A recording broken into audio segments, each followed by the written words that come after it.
Hey, what's going on, everybody? What's going on? I hope you guys are doing well. Welcome to drboycetv.com, the home for intelligent Black people. My name is Dr. Boyce Watkins. And I don't know if you saw, but give me a yes or no if you saw that the legendary Jim Brown is no longer with us. Did anybody else hear about this?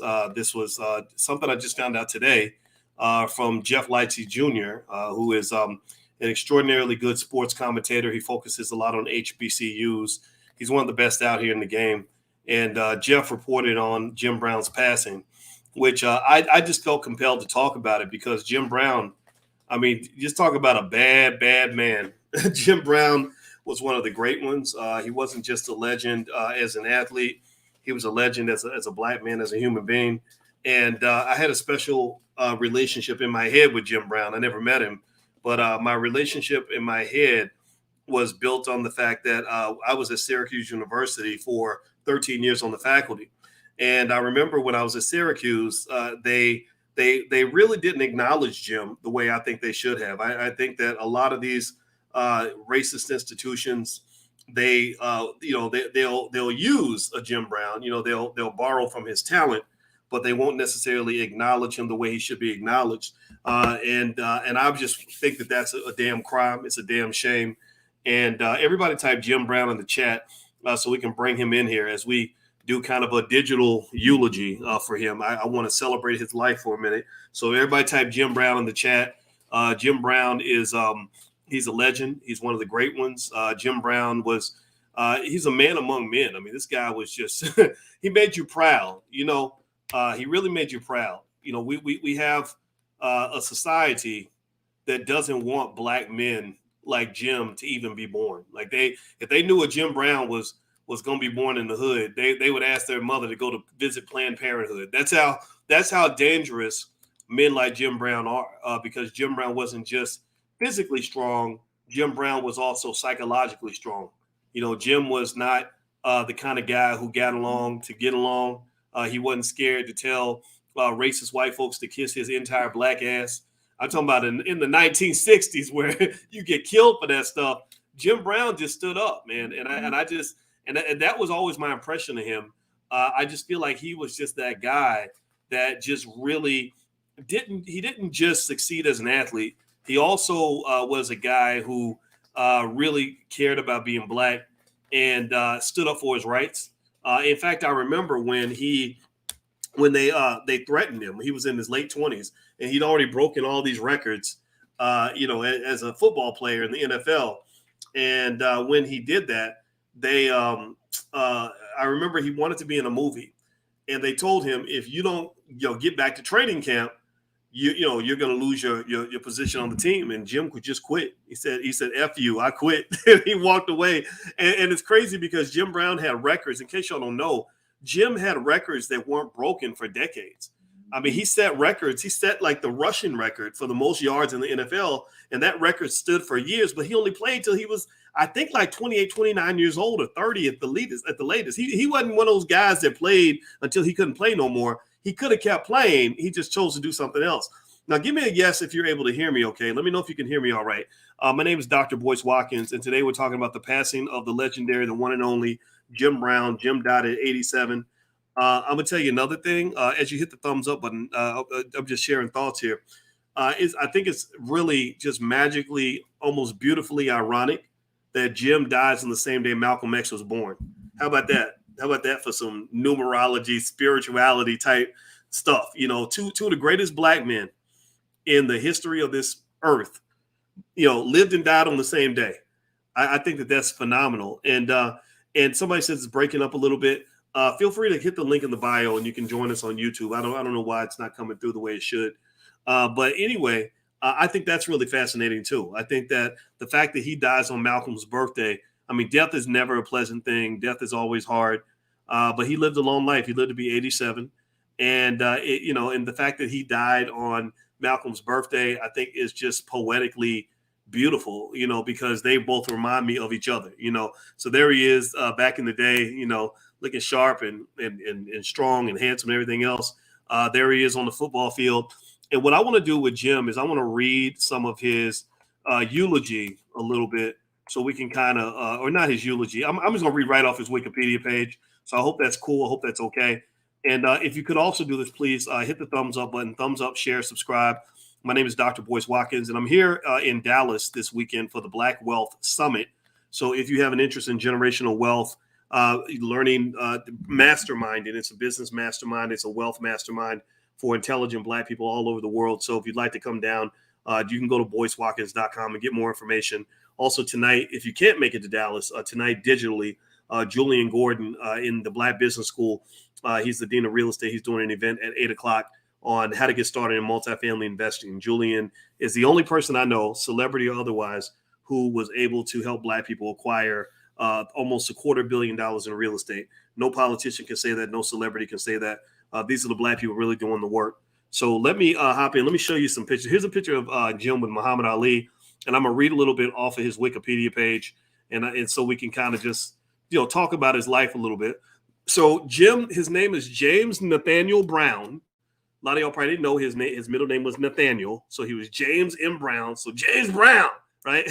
He was an American football player, sports analyst, and actor. He played as a fullback for the Cleveland Browns from 1957 through 1965. So that means that he started playing fullback for the Browns when he was 21, and he retired when he was 29. How about that? How cool is that? I mean, dude could have kept playing if he wanted to. He was the most dominant player in the league, but he went ahead and quit. Considered to be one of the greatest running backs of all time, as well as one of the greatest players in NFL history, Brown was a Pro Bowl invitee. Every season he was in the league, was recognized as the most valuable player 3 times, and won an NFL championship with the Browns in 1964. So he won this championship in 1964, the year before he retired. So I want to kind of put that into context. I want you to think about this. Here's a Black man who won a championship. He wasn't some old guy who was hobbling on one leg trying to barely make it by. He won a championship the year before and still gave the league the middle finger. Let's see here. He led the league in rushing 8 out of 9 seasons. By the time he retired, he held the most major rushing records of any player in the NFL. Can we clap for that? Can we give a digital clap for that? In 2002, he was named by Sporting News as the greatest professional football player ever. Brown earned unanimous All-American honors playing college football at Syracuse University. Now, in case you don't know, I was on the faculty at Syracuse in the finance faculty. And I'm going to tell you, I'm sorry to say it, but this institution has a racism issue because I don't think they really acknowledge Jim the way they should. There was a movie called The Express where they had another brother that Jim Brown recruited named Ernie Davis, I believe is his name. Ernie Davis. Ernie Davis was the first Black man to win a Heisman, if I'm not mistaken. I hope I don't get my facts wrong. And when Ernie won the Heisman, unfortunately, he died of leukemia, which was just tragically sad. Jim Brown was responsible for convincing Ernie Davis to come to Syracuse. And in my view, I don't think Syracuse University really I know in the movie they downplayed Jim's role. They made him come across as the angry Black man. And this made me love Jim Brown that much more because we need more angry Black men out here. We need more Black men that are pissed off and strong and not scared and mentally tough and prepared to take on racism head to head. You can't walk around here as no damn victim and think that you're ever going to get freedom or equality or wealth or power or anything. Power is not given. Power must be taken. Jim Brown was a powerful man. He's also widely recognized as one of the greatest lacrosse players of all time. Now, give me a yes or no. How many of y'all knew Jim Brown played lacrosse? How many of y'all knew he played lacrosse? Give me a yes or no if you knew Jim Brown was probably as good at lacrosse as he was at football, if you can believe that or not. Like, this dude was a beast. He was an absolute beast. Let me tell you, and by the way, he also excelled at basketball and track and field.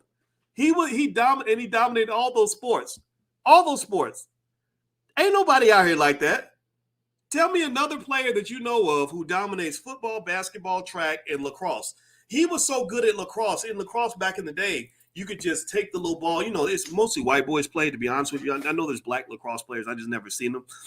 They throw this ball like in a little thing.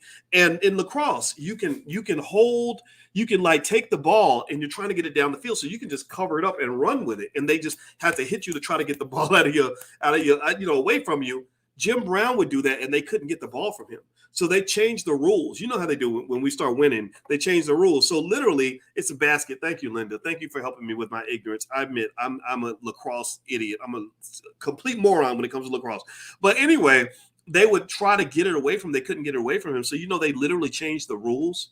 They changed the rules of lacrosse forever because they said we can't have these Negroes coming in here dominating lacrosse because black women are the only women capable of giving birth to a Jim Brown. And they said black women are having babies. They're going to give birth to another one. And then we won't be, they'll dominate lacrosse like they dominate everything else. So let me keep reading Jim Brown's bio here.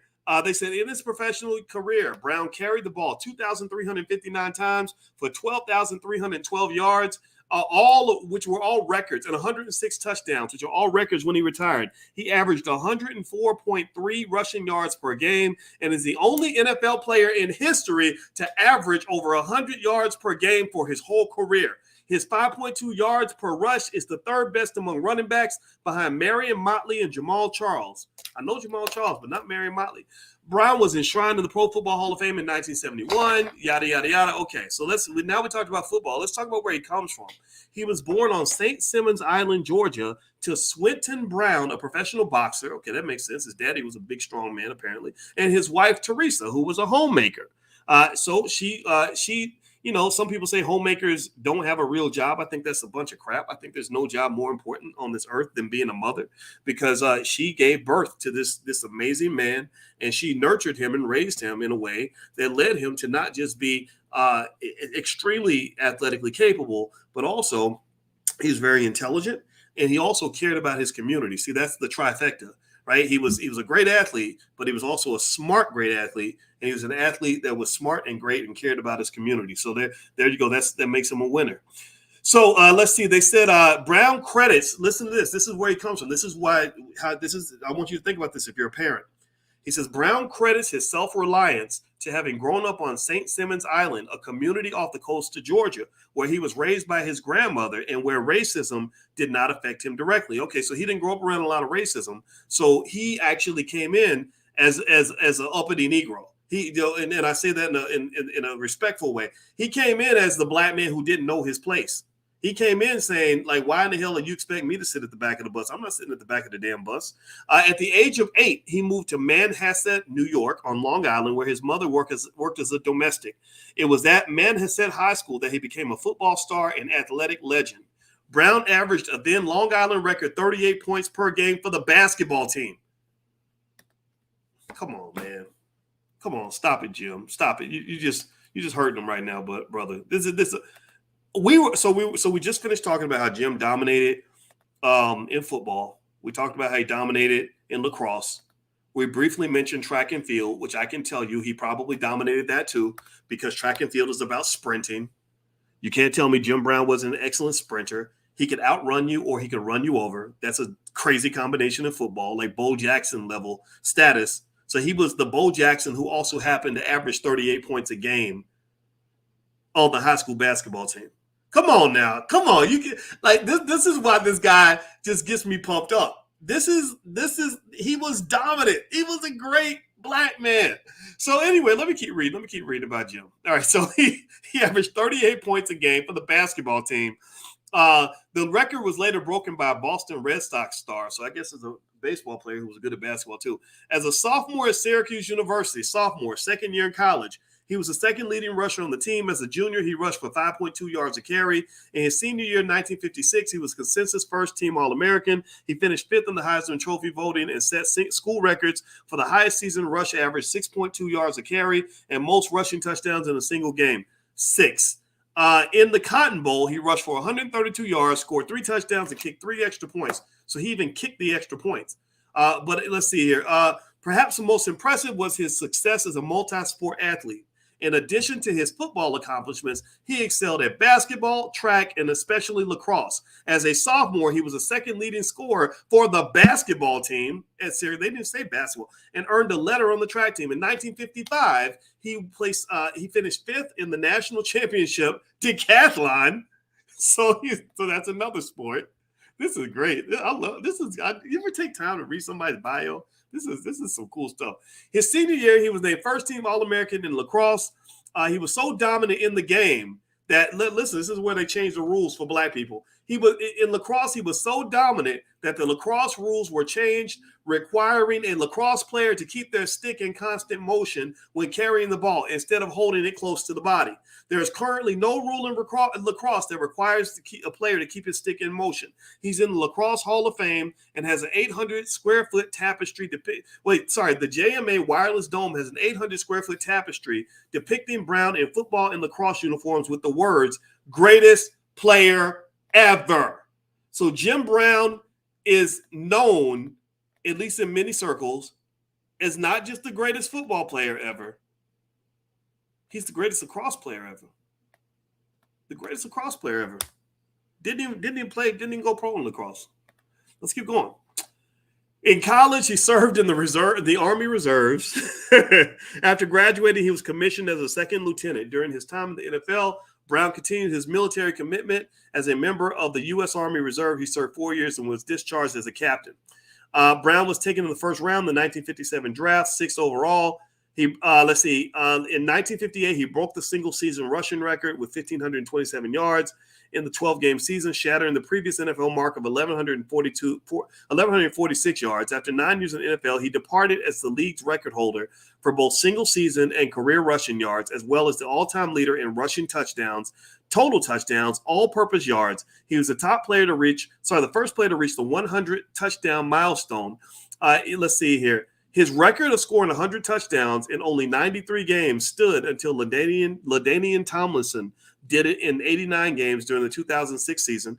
Every season he played, he was voted to the Pro Bowl. Let's see, his 1,863 yards in the 1963 season remains a Cleveland franchise record. It's currently the oldest franchise record for rushing out of all 32 NFL teams. He averaged 133 points per game. Yards per game. That is exceeded only by O.J. Simpson's 1973 season. Y'all don't know this. Y'all may not know this, but O.J. was a bad boy before he decided to go, allegedly murdering white women. Let's see here. He retired in 1966 after 9 seasons as the NFL's all-time leading rusher. He held the record of 12,312 yards until it was broken by Walter Payton, another great one. Now, his acting career, he was in a few movies. I don't know if y'all know that, but he began his acting career before the 1964 season. So this is 9 years into his NFL season. He played a Buffalo soldier in a Western action film called Rio Conchos. The film premiered at the Cleveland's Hippodrome Theater on October 23rd with Brown and his teammates in attendance. In early 1966, he was shooting a second film in London, MGM's The Dirty Dozen, which cast Brown as Robert Jefferson, one of 12 convicts sent to France during World War II to assassinate German officers meeting at a castle near Rennes in Brittany before the D-Day invasion. Production delays due to bad weather meant he missed at least the first part of training camp on the campus of Hiram College, which annoyed Cleveland Browns owner Art Modell, who threatened to fine Brown $1,500, which is equivalent to $12,500 in 2021 for every week of camp he missed. Brown, who previously said that 1966 would be his last season, the final year of a 3-year contract, announced his retirement instead. So he went on to play the villain in a 1967 episode of I Spy called Cops and Robbers. It doesn't look like he had a long acting career. I'm reading more. Let me see here. They said, wait. Somebody say, I'm going to get you, sucker. Who said that? Original Gangsters. Oh, yeah, that's right. Yeah. So let me keep reading here. Let me keep going. By the way, hit the thumbs up button. Thumbs up, share, subscribe. And if you want to know where I'm at, I'm in a hotel now. I'm actually in Dallas at the Omni Hotel, and we are doing a 2-day Black Wealth Summit. If you want to join us in Dallas, it's at the Black Academy of Arts and Letters. We start tonight, and then we go tomorrow all day long. So if you want to hang out with other Black wealth builders, then this is the place to be. We're masterminding on wealth. We got a lot of people coming in, everybody from people that are still working jobs to people that are multimillionaires. And it's a great place to engage with other like-minded people that want to build businesses and investment clubs and everything else. So come on by, and we're going to do some training on everything from real estate to making extra money to generational wealth, all that stuff. So feel free to join us. Just go to BoyceWatkins.com to learn more, or you can also go to BoyceWatkins.com and get a link for tonight's event in the Black Business School. This is online. It's Julian Gordon. He's going to introduce you to multifamily real estate. because I believe wealth is power. I believe that Black people that have more money in their pocket tend to have more access to freedom and opportunity. And I want you to know everything you need to know about wealth. So if you want to join us in the Black Business School, we've helped over 10 million people invest for the first time. Feel free to go to boycewatkins.com. The link is all there. All right, so hit the thumbs up button, thumbs up, share, subscribe. Let me read a little bit more about Jim Brown. RIP to Jim. Jim just passed today, but it sounds like he lived a very full life. They said that he went to 20th Century Fox for 100 Rifles in 1969. Let's see, he was in a movie with Raquel Welch and Burt Reynolds, and he had a love scene with Raquel Welch. Oh, that's right. Remember that? It was one of the first interracial love scenes. So he kissed a white woman on TV in 1969. Yeah, Raquel Welch. Wasn't she like the hot white lady at the time? Beautiful. That's funny. Yeah. So Raquel Welch and Jim Brown. I'm sure this made them mad. Don't get me wrong. I mean, they can't compare to Black women. I'm sorry, but I'm gonna show y'all a screenshot of what I just found. I'm gonna show you why I'm laughing. Yeah, apparently Raquel must have liked Jim a little bit. Let me show y'all what I just found on these internet streets up in here. Hold on, let me pull it up. All right, so here's some images of Jim and Raquel. That's her. She's the little one, and the lighter one. That's another image. They look awfully cozy. What y'all think? Look like they. Oh, she's Latina. Is that right? She was Hispanic. Okay, I didn't know she was Hispanic. She must be a white person who speaks Spanish. That's right. We think Hispanic is not the same as white. They got more white people in Latin America than they got in the United States. So don't get it twisted. The racism in Latin America is worse than the racism here. When I went to Colombia, they keep all the Black people on the other side of town. I went to the side of town I was on, literally was nothing but white people. I was like, where are the Black Colombians? They were like, oh, they keep them over in the ghettos, or go to Brazil. So anyway, so don't be thinking that just because somebody's Latina that y'all got some coalition or that's your brother or your sister. They don't like your Black ass either. All right, so anyway, let me keep going. Now this picture here, look at that one. Wow, she's all up on him like that. Oh, and I bet white folks didn't like that. What do y'all think? You think they took this off screen, or? There we go. Let me see here. Wow. Okay. Isn't it interesting when somebody like passes, we take the time to really reflect on their life and you see all the amazing stuff that they did. So anyway, let me keep going. All right. So anyway, all right. So let me get focus, boys. Focus. All right. So Brown starred in several blaxploitation genre films. Slaughter, 1972, a huge hit for AIP. Black Gun for Columbia. Slaughter's Big Ripoff. That sounds like a blaxploitation film. The Slams. I Escaped from Devil's Island in 1973, Three the Hard Way in 1974, with Fred Williamson and Jim Kelly. He spoofed his own image in the role of Slammer in I'm Gonna Get You Sucker in 1988, and Hammer, Slammer, and Slade, a television pilot released as a made-for-television film. He did a spaghetti western, Take the Hard Ride in 1975. Okay, so let's see here. He posed nude in a September 1974 issue of Playgirl magazine as one of the rare celebrities to allow full frontal nude pictures to be used. Brown also worked as a color analyst on NFL telecast CBS in 1978. In 1983, 17 years after retiring from football, Brown mused about coming out of retirement to play for the LA Raiders. So he talked about coming out of retirement 17 years after. So he was born in 1936. So he turned 50 in 1986. Which means in 1983, he was 47, wondered if he still got it. And he probably could have played. He probably could have kept playing, actually. He could have, done the Black Tom Brady thing, I guess, at 47. I mean, if anybody could do it, it's an athlete like him, right? I mean, he was clearly dominant and better than a lot of the other guys. Let's see here. What else? They said Brown okay, so he talked about Franco Harris, who actually I think was threatening his record. He offered to come out of retirement and play for the Raiders when it appeared that Pittsburgh Steelers running back Franco Harris would break Brown's all-time rushing record. Brown disliked Harris's style of running, criticizing the Steelers running back's tendency to run out of bounds, a marked contrast to Brown's approach of fighting for every yard and taking on the approaching tackler. Eventually, Walter Payton of the Bears broke his record in 1984, with Brown having ended thoughts of a comeback. Harris himself, who retired after the 84 season after playing 8 games with the Seattle Seahawks, fell short of Brown's mark. In 1965, Brown was the first Black televised boxing announcer. Okay, interesting. His autobiography, published in 1989 by Zebra Books, was titled Out of Bounds. It was co-written by Steve Dolson. I'm looking to see what else is here. Now, he did have a personal life. He married his first wife, Sue Brown, in September 1959. So that means he's 23 years old at this point. She sued for divorce in 1968, so that's what 9 years later, charging him with gross neglect. Together, they had 3 children, twins born in 1960 and a son born in 1962. Their divorce was finalized in 1972. Brown was ordered to pay $2,500 a month in alimony and $100 a week in child support. In 1965, he was arrested in a hotel room for assault and battery against an 18-year-old named Brenda Ayers. He was later acquitted of those charges. A year later, he fought paternity allegations that he fathered Brenda Ayers' child. And I know this is not fun to read. It's not fun to read the controversial stuff, but I think that when you reflect on a person's life, I think it's okay to talk about who they were in its entirety and not just the good or the bad. I think it's okay to mix it up. So I'm just going to read here and just read what I see. In 1968, he was charged with assault with intent to commit murder after model Eva Bon Chin was found beneath the balcony of Brown's second-floor apartment. The charges were later dismissed after Bon Chin refused to cooperate with the prosecutor's office. Brown was ordered to pay a $300 fine for striking the deputy sheriff involving the investigation during the incident. In Brown's autobiography, he stated that Bon Chin was angry and jealous over an affair he'd been having with Gloria Steinem.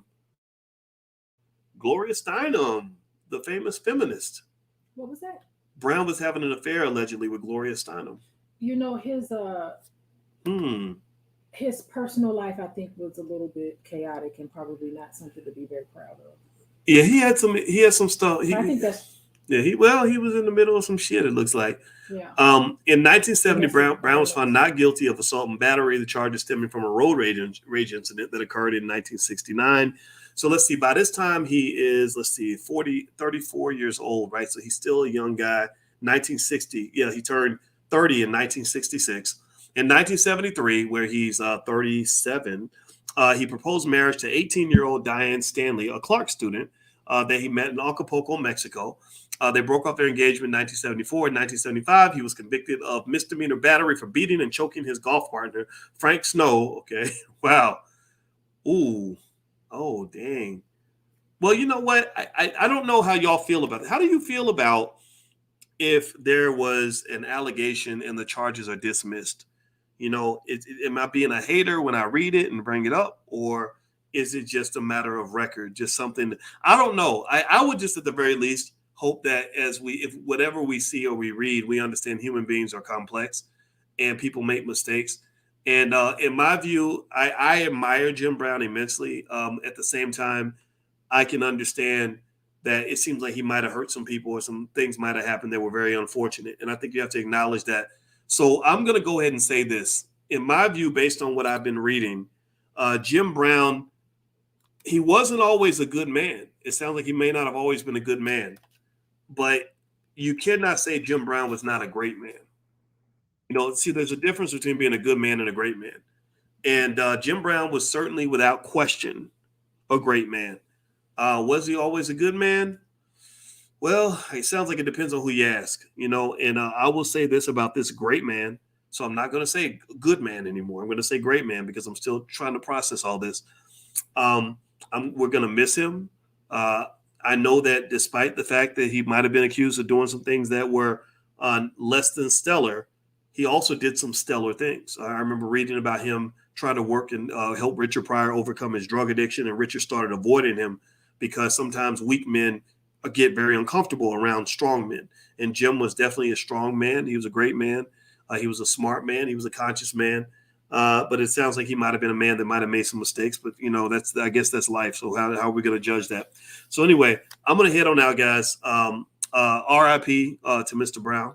And thank you all for listening. It was great talking to you all. And if you want to join us in Dallas, you can go to boycewatkins.com. I'll be here for 2 days, and then I'm done for a while until the All Black National Convention. The All Black National Convention is the #1 gathering of B1 people from around the world. So if you'd like to join us at the convention in October 20th to 22nd, you can go to either my website, boycewatkins.com, or go to allblacknationalconvention.com. So feel free to take a look at that. And then tonight, if you want to join us for our multifamily real estate mastermind event, feel free to go to boycewatkins.com for that too. So God bless you guys. Have a good night. Thank you so much for listening, and I will see you all soon. Take care now. Peace.